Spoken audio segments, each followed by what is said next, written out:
আসসালামু আলাইকুম প্রিয় দর্শক, welcome back to my channel মাখনিস daily blog channel থেকে আজ আপনাদের সাথে শেয়ার করব 2 থেকে 5 বছরের বাচ্চাদের সারাদিনের একটি খাবারের রুটিন।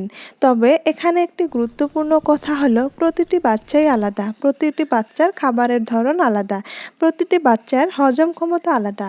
তাই আপনার বাচ্চার পছন্দ অনুযায়ী আপনি তাকে খাদ্য তৈরি করে দেবেন।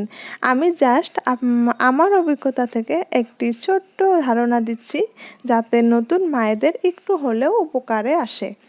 আমি বেশ কয়েকবার শিশু বিশেষজ্ঞ ডাক্তারের ওখানে গিয়েছিলাম।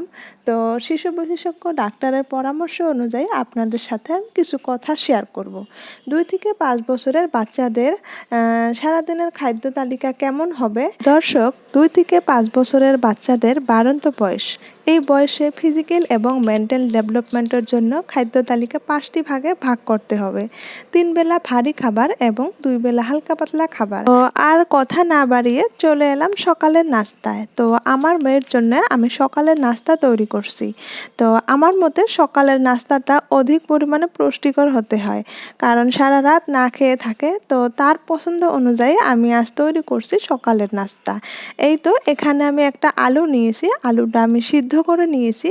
নেওয়ার পর আমি এখানে 2 টেবিল চামচ আটা দিয়েছি। তো শিশু বিশেষজ্ঞ ডাক্তারবাবুর পরামর্শ অনুযায়ী আমি কিন্তু ময়দা ব্যবহার করছি না। ময়দা শরীরের জন্য খুবই ক্ষতিকর, সেই জন্য আমি আটা ব্যবহার করছি। বড়দের জন্য তো ক্ষতিকর, সাথে বাচ্চাদের জন্য আরও বেশি ক্ষতিকর।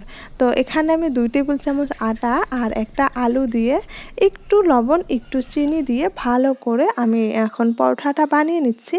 তো বানানোর পর আমি এটা ভালো করে সেঁকে নিব 2 পিঠে। প্রতিটি বাচ্চার আজকাল দেখা যায় খাবারের প্রতি অনেকটা অনীহা, তারা কিন্তু একদমই খেতে চায় না।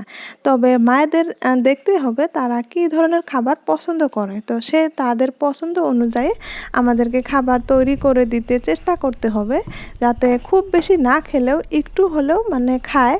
তো যেহেতু বাচ্চাদের বাড়ন্ত বয়স, এই সময় তাদের কিন্তু অনেকটাই পুষ্টির দরকার।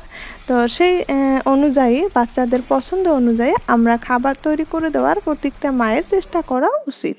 তো যাই হোক, আমার মেয়ে একটু পরোঠা পছন্দ করে, তাই তাকে আমি আলু পরোঠা বানিয়ে দেওয়ার চেষ্টা করছি।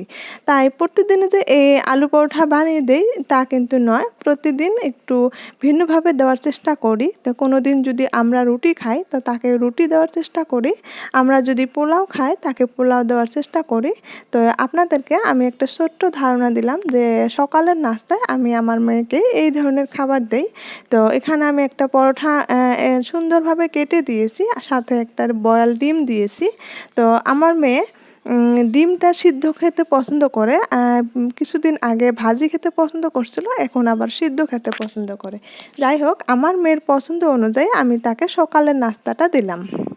এখন চলে এলাম মধ্য সকালের নাস্তা। তো মধ্য সকালের নাস্তায় আমার বেবিকে আমি দিয়েছি একটা অরেঞ্জ আর একটা আম। এটা হলো আমাদের বাড়ির গাছের আম। তো বাড়ির গাছের আম বা অরেঞ্জ এগুলো থাকলে তো আরও বেশি ভালো। তো যাই হোক, আমার মেয়ে অরেঞ্জ খেতে খুব পছন্দ করে, সেই সাথে আমটা খেতেও পছন্দ করে। তাই ভাবলাম যে মধ্য সকালের নাস্তাটা আমার মেয়ের জন্য এটা রাখাই ভালো। তো তাই তার পছন্দ অনুযায়ী আমি মধ্য সকালের নাস্তা দিয়ে দিলাম। আপনারা কিন্তু আপনার বেবিকে গরুর দুধ দিতে পারেন, সেই সাথে বাদাম এগুলোও দিতে পারেন, কিন্তু আমার মেয়ে সেগুলো খুব বেশি পছন্দ করে না। এখন চলে আসলাম দুপুরের খাবারে। তো বাচ্চাদেরকে গোসল করানোর পর তাদেরকে দুপুরের খাবার দেওয়া উচিত। তো যাই হোক, আমার মেয়ের জন্য আমি আজ নিয়ে এসেছি দুপুরের খাবারে পোলাও, সেই সাথে 2 টুকরা মুরগির মাংস আর 3টা পটল ভাজি, সাথে 2টা শসা। সে কিন্তু একটু পোলাওটা পছন্দ করে। এখান থেকে কিন্তু সে খুব বেশি 2 বা 3 চামচ খাবে। তো যাই হোক, আপনাদের সাথে শেয়ার করব, যদি একদম কম দিলে তো দেখতে খারাপ দেখা যায়, তো সেই জন্য একটু বেশি করে দিয়েছি। তো আর সাথে 2 টুকরা মুরগির মাংস দিয়েছি, সেখান থেকে একটু খাবে। তো যাই হোক, তার পছন্দ অনুযায়ী আমি আজ তাকে দুপুরের খাবার দিয়েছি। তো আমরা সকালে নাস্তায় বানিয়েছিলাম পোলাও, তো সেখান থেকে কিছু অংশ রেখে দিয়েছি আমার মেয়ের জন্য। এখন চলে এলাম বিকালের নাস্তায়।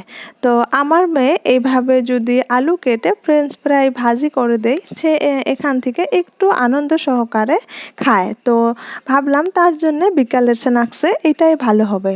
তো আমি তার পছন্দ অনুযায়ী আজ কিন্তু আমি খাদ্য তালিকাটা তৈরি করেছি। আপনারা কিন্তু আপনার বাচ্চার পছন্দ অনুযায়ী খাদ্য তালিকা তৈরি করে দিতে পারেন। আমার মেয়ে গরুর দুধ খেতে পারে না, তার হজম শক্তিতে প্রবলেম হয়, সেই জন্য ডাক্তারবাবু মানা করেছে যে আপনার বাচ্চাকে গরুর দুধ দেওয়ার দরকার নেই।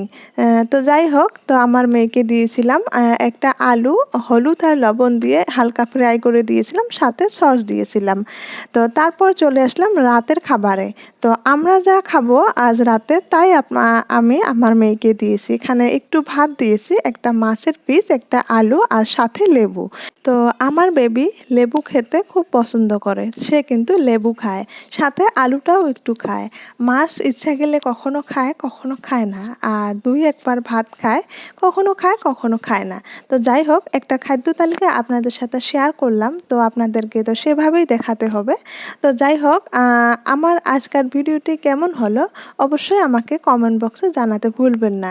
ভিডিওটা যদি ভালো লেগে থাকে একটা লাইক দিবেন, আর চ্যানেলটা সাবস্ক্রাইব করে নিয়ে আমার চ্যানেলটাকে আপনাদের সঙ্গে রাখার চেষ্টা করবেন। আর এরকম ধরনের যদি আরও ভিডিও চান তবে আমাকে জানাতে পারেন। তো দেখা হবে নেক্সট কোনো ভিডিওতে। আল্লাহ হাফিজ, আসসালামু আলাইকুম।